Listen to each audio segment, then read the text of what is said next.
بسم اللہ الرحمن الرحیم۔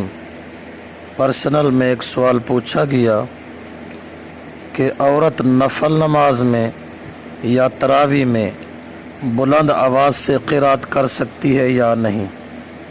اسی طرح سریہ اور جہریہ نماز میں عورت جہر سے قرات کرے یا آہستہ، تو اس کا جواب حاضر خدمت ہے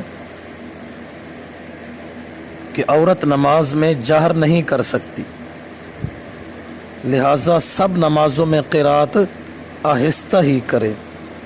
فتاوی دارالعلوم دیوبند جلد نمبر 2 صفحہ 219 اور رد المحتار جلد نمبر 1 صفحہ 504۔